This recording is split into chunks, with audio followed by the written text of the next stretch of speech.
眼前这座恢宏的大殿便是北京太庙的前殿，它所在的太庙建筑群位于北京故宫的东南角。逛故宫的时候可以顺便来这儿逛逛。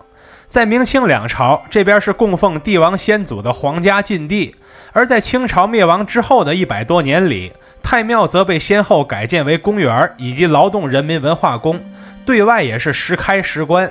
而在2020年，太庙做了一次系统的修缮，尽力恢复了原本的样貌，最终在2024年下半年修缮完毕，并再次对外开放了。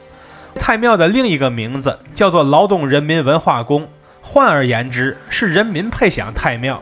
伟人也说过人民万岁，所以你我每一个人都配享太庙，只有自绝于人民的人不配。因为太庙承载着非凡的历史意义，所以这里是当之无愧的全国重点文保单位，同时也是我北京之旅的重要目的地之一。之前一直在忙各种事儿，所以我一直耗到了今年才算腾出了时间来这边好好的逛了一圈。大家好，我是徐工，这次一定点关注，下次旅行不迷路。我目前在这个地方是北京的太庙啊，本来打算和他们一块儿聚堆来的，结果阴错阳差的大伙总来不齐啊，这次干脆我也别等了，我自个儿来。一会儿我们来好好的逛一逛这儿。我是2025年6月去的，走的是西北角的门，就是贴近故宫东侧的那个门。这道门的票价是2块钱，进门之后可以看看导览图，发现这边的结构简单得很。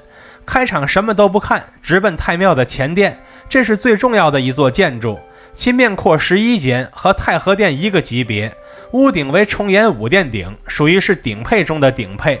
其下方基座为宫庙建筑常用的须弥座造型，往上是3层汉白玉石栏杆。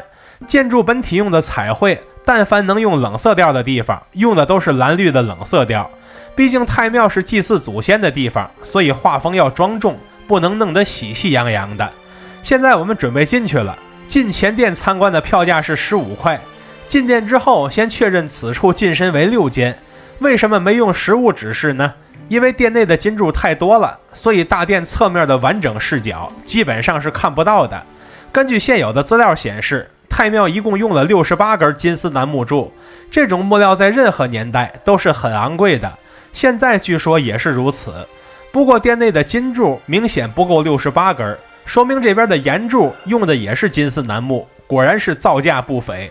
然后我们抬头看梁架，这个地方用的不是楠木，而是松木，而且前殿不是撤上明造，它的屋顶用了平案结构，所以我们能看到的细节就很少了。其中不同的梁之间有整垛的斗拱辅助承重，这种结构就叫做格架科斗拱。太庙地面所用的砖则是久负盛名的金砖了，单单是前殿这一个房间就用了4100多块金砖。这个不是用金子做的砖，而是用苏州质地细腻的土烧出的坚硬密实的砖，而且其工艺非常纷繁复杂，要烧制很久才能成型，其价值极高，一块砖值1两黄金，所以叫做金砖。而脚下的石柱础都是复联的造型，而且每一瓣莲花上还都有云朵形状的浮雕。展厅的周边则是太庙历史文化展，开场能看到太庙这2个字的含义，太指的是大中之大，庙指的是祭祀先祖的建筑，2个字合到一起指的就是最宏大的祭祖堂。眼前的北京太庙始建于1420年，之后在嘉靖年间又重建过。在新中国时期，它成为了北京劳动人民文化宫，增建了球场、影院等建筑，之后又拆掉了，并恢复了原有的样貌。之后讲到了太庙的历史，原来是先有南京太庙，后有北京太庙。现场展示了南京太庙的结构图，但也只有图，不再有实物了。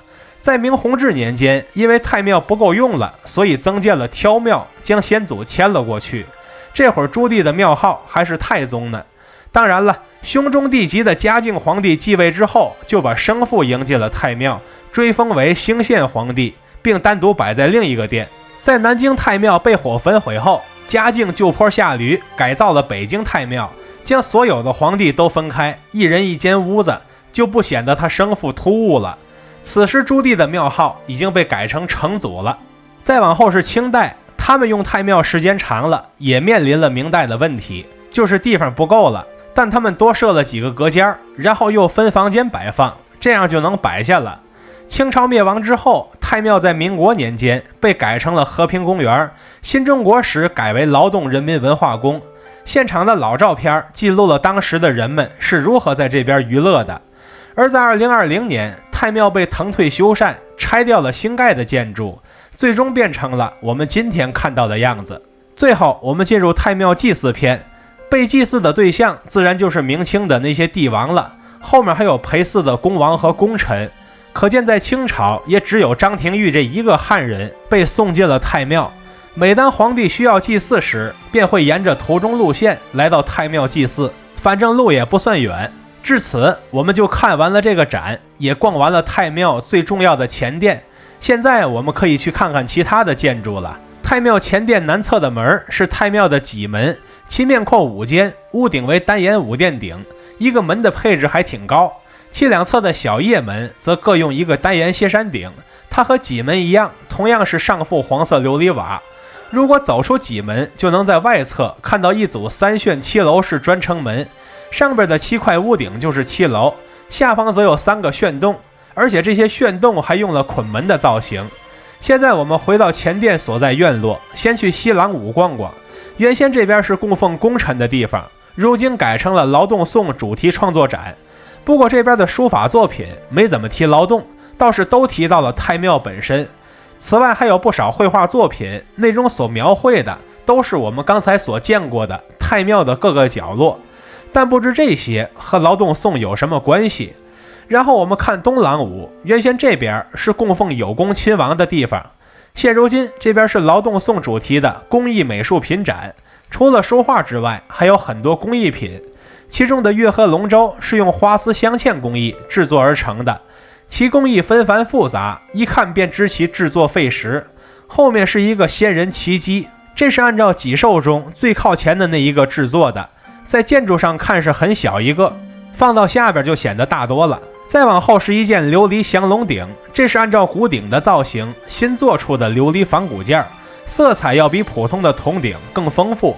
最后是一个珐琅大金斗，它正面还有日进斗金4字合一。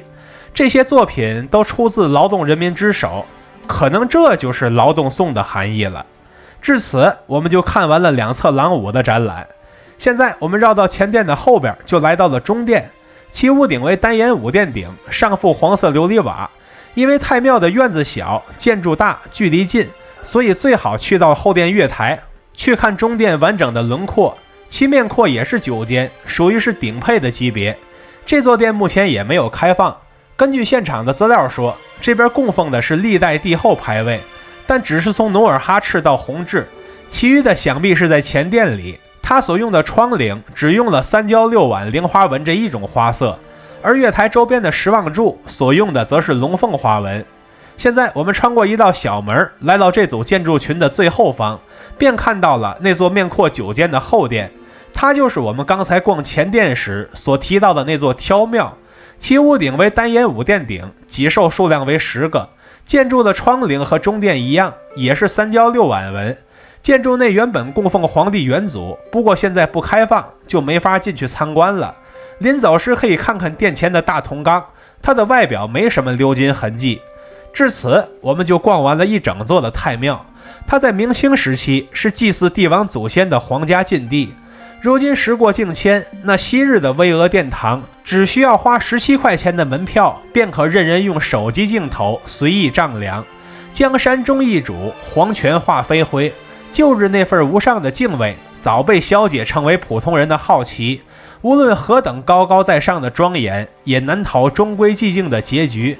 这便是天地间唯一不变的宿命了。